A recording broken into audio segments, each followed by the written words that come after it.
Índices negativos de correção monetária, dica para você, advogado, ao fazer cálculo da sua ação de execução ou para revisar o cálculo apresentado pela parte contrária em uma ação de execução, ou melhor, em qualquer atualização de valores monetários. Este vídeo é um pouco mais técnico. Se você for advogado e aqui atua no cível, eu recomendo que você assista com bastante atenção. Isso poderá economizar algumas dores de cabeça para você, advogado, para você, colega advogado. Meu nome é Guilherme Colim, sócio do escritório Colim Ramos e Jesus Advogados, aqui do canal Saiba Direito. Peço, por favor, que se inscreva no canal, ative as notificações, curta, compartilhe, comente, não pule as propagandas e vamos lá. Estou compartilhando uma situação que aconteceu em um processo meu, um erro de cálculo que eu cometi por desatenção. Errar é humano e eu não sou exceção, eu erro, todos nós erramos, eu errei e, por óbvio, já resolvi o problema, mas estou compartilhando com você para que não cometa o mesmo erro que eu. Na ação de execução, no meu caso concreto, mas isso vale para qualquer outra situação, você poderá utilizar algum programa de atualização de cálculo. Eu gosto muito do programa Memorial Exotics, mas existem vários. E nesses programas de atualização de cálculo, normalmente eles atualizam os índices de correção automaticamente, só que em alguns períodos, em alguns meses, a inflação é negativa. Não é o mais comum, mas acontece. Acontece do mês tal até o mês tal a inflação ser negativa. E aí, o que você deve ficar atento ao fazer o seu cálculo? A jurisprudência, tanto do STJ como de diversos tribunais de justiça, talvez de todos, não sei se de todos, mas de vários pelo menos, é no sentido de que os índices negativos devem ser considerados. Já transmitirei aqui uma demonstração que eu fiz com o meu programa de cálculo. Mas antes de passar, olha só, vamos imaginar a inflação do ano de 2023, eu não me lembro qual foi. Não me lembro qual foi a inflação, não vem ao caso, até porque existem vários índices de inflação. Mas, em alguns meses, talvez tenha sido negativo o índice. A inflação total do ano, vamos imaginar que tenha sido 10%, mas os 10% é o acumulado do ano. Talvez lá no mês de abril ou de maio tenha dado um resultado negativo, nos meses seguintes ou anteriores tenha dado um resultado positivo, o índice de indexação, e aí aquela inflação anual foi o resultado final, mas aquele índice negativo naquele mês está lá contabilizado. E os programas de atualização de cálculo, eles contemplam, ou pelo menos o Exotics contempla, acredito que os demais também, a opção de você considerar ou desconsiderar os índices negativos. Passarei agora aqui o vídeo em que eu demonstro esta situação no programa que eu utilizo. Vamos lá. Então, olha só. Como eu falei antes, eu gosto de usar o Memorial Exotics. Vamos começar aqui, ó. Iniciar um novo cálculo. Cálculo padrão, tal. Estamos falando somente de correção monetária. Então a gente já coloca aqui, vamos fazer esse teste. Ó. Vamos usar um valor, uma data aleatória.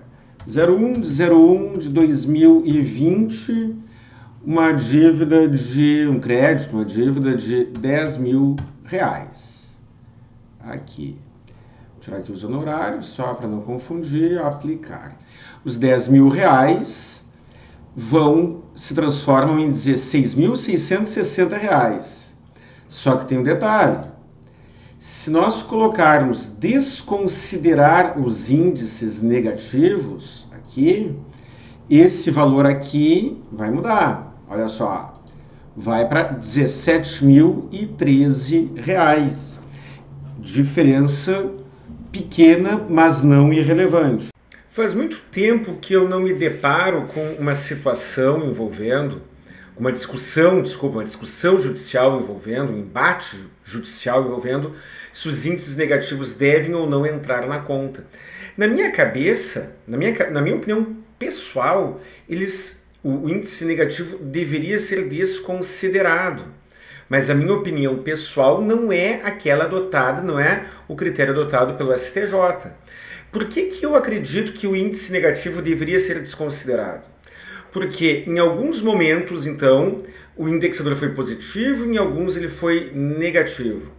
Mas, conforme eu lerei agora uma decisão do STJ, o índice negativo ele somente incide quando ele não reduz o valor final do débito. Então, se você é credor de 10 mil reais, vamos fazer de conta que agora, no mês que nós estamos, não vem ao caso qual mês seja esse, não sei quando que esse vídeo estará sendo assistido, mas vamos imaginar que este vídeo agora, que você esteja assistindo esse vídeo e no mês corrente o indexador é negativo. E você é credor, você iniciou o mês sendo credor de 10 mil reais. Aí o indexador foi de 1% negativo. Seria razoável que ao final do mês, você entrou o mês sendo credor de 1.000 reais, de 10 mil reais, um valor qualquer, e você encerra o mês sendo credor de 1% a menos. Você começa o mês sendo credor de 1.000 reais e encerra o mês sendo credor de 990 reais. Isso não acontece. Isso o próprio STJ já decidiu. O índice negativo não afeta, não pode reduzir o valor total da dívida considerando o seu valor original. Mas vamos lá. Você tem um indexador lá, X, que tem meses positivos e meses negativos. E aí, quando o devedor deixa de pagar num determinado mês e prorroga para um mês a mais, por exemplo, ou 2 meses a mais, ele poderá ser beneficiado pela sua própria inadimplência. Por isso que para mim não faz sentido. Mas, repito, o que eu penso é o que menos importa. Vamos ver o que o STJ pensa, e eu já pesquisei e isso reflete a jurisprudência majoritária, ou majoritária ou total, não sei. Vamos ver aqui então, como falei, a título de exemplificação, uma decisão do STJ, agravo de instrumento do recurso especial, está aqui, 1854554 do Rio Grande do Sul. Vamos direto na parte que interessa. Item 4 deste acórdão aqui, que foi pego aleatoriamente. Quanto aos índices negativos de correção monetária, o acórdão recorrido não destoa do entendimento desta Corte, segundo o qual devem ser considerados no cálculo da atualização, ressalvando-se, contudo, que, se no cálculo final a atualização implicar redução do principal, deve prevalecer o valor nominal. Mas e qual o problema de haver um pequeno erro de cálculo, um erro irrelevante de cálculo, em que você está cobrando, você é credor de um valor X, você está cobrando 40 reais a mais desse valor X. Você é credor de 300 mil reais e no seu cálculo fica uma diferença de 40 reais, quem sabe? Qual é o grande problema disso? O problema não são os 40 reais que você receberá a mais ou a menos. Este não é o problema. O problema é que esta diferença de cálculo, ainda que absolutamente irrisória, que poderá ser irrisória ou não, depende do caso, é claro, esta diferença de valor, irrisória ou não, justificará a oposição de embargos de devedor, onde existem honorários de sucumbência, justificará a interposição de uma impugnação à fase de cumprimento. Se você estiver executando um cheque, uma nota promissória, um título qualquer, a defesa se dará por embargos de devedor. Se você estiver executando uma sentença, a defesa do devedor se dará por impugnação à fase de cumprimento. Na situação dos embargos de devedor, a situação é muito mais crítica para você, credor, que cometeu este erro de cálculo. E qual é o problema disso? O problema é que, se você ajuizar uma ação cobrando 100 mil reais e ficar evidenciado uma diferença, um erro no seu cálculo de 50 reais, o devedor poderá interpor embargos de devedor, e discutindo apenas esses 50 reais. Isso gerará desgaste para você, desgaste para o seu cliente, e mais, Sucumbência. E aí você poderá estar pensando, ah, mas sucumbência, se ele está discutindo R$ 40, o valor da sucumbência será irrisório também? Será 10 ou 20% daqueles R$ 40? Será?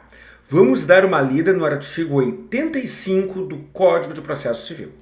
Então vamos lá, aqui artigo 85 do Código de Processo Civil. A sentença condenará o vencido a pagar honorários ao advogado do vencedor. Aí no primeiro aqui fala, né? São devidos honorários, assim, assado, né? Grau de zelo, tal. E fala aqui dos critérios, né? Parágrafo 3º, nas causas da fazenda pública, tal. Mínimo de 10%, máximo de 20%. Tem aqui uma tabelinha, né? E vamos direto lá para o parágrafo 8º. Nas causas em que for inestimável ou irrisório o proveito econômico, ou ainda quando o valor da causa for muito baixo, o juiz fixará o valor dos honorários por apreciação equitativa, ou seja, não restrito ao percentual sobre o valor da causa, observando o disposto no parágrafo 2º.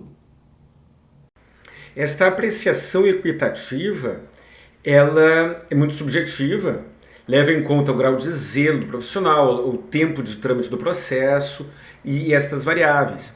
E ela tem uma lógica. Pelo seguinte, o trabalho do advogado, ele independe do valor da causa. Quando se você está discutindo R$ 40 ou R$ 40.000 ou R$ 4 milhões, é claro que a responsabilidade do advogado será diferente, é óbvio. Mas quando ele vai redigir uma petição, explicar por que o valor é X e não Y, por que o cálculo está errado, por que o cliente dele tem razão,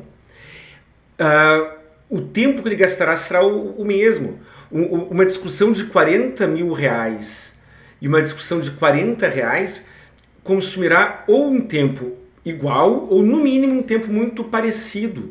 E considerando o interesse social de que as pessoas tenham acesso à justiça, é preciso que haja uma viabilidade econômica no trabalho do advogado. Quanto é que uma pessoa pagaria de honorários para um advogado para discutir R$ 40? A conta não fecha, correto? Não faz sentido. Quanto que você pagaria para um advogado para discutir uma diferença de R$ 40? Não fecha. Só que você tem o direito de discutir esses R$ 40. E aí, então, volto lá no início do vídeo. Este erro de cálculo, erro involuntário de cálculo por conta dos índices negativos, pode fazer com que a parte contrária tenha um pretexto, tenha um justo motivo, tenha um fundamento técnico para abrir uma discussão, provar a sua razão, ainda que seja sobre R$ 40, e condenar o seu cliente a pagar honorários de sucumbência que não será fixado num percentual sobre os R$ 40. Poderá ser R$ 1.000, 1.500, poderá ser até mais. Isso acontece, pessoal, isso acontece. Por isso, nós devemos ter cuidado para não cometermos erros involuntários, ainda que de pequena monta, e abrir margem para este tipo de situação no processo. Espero ter ajudado, um grande abraço e até o próximo vídeo.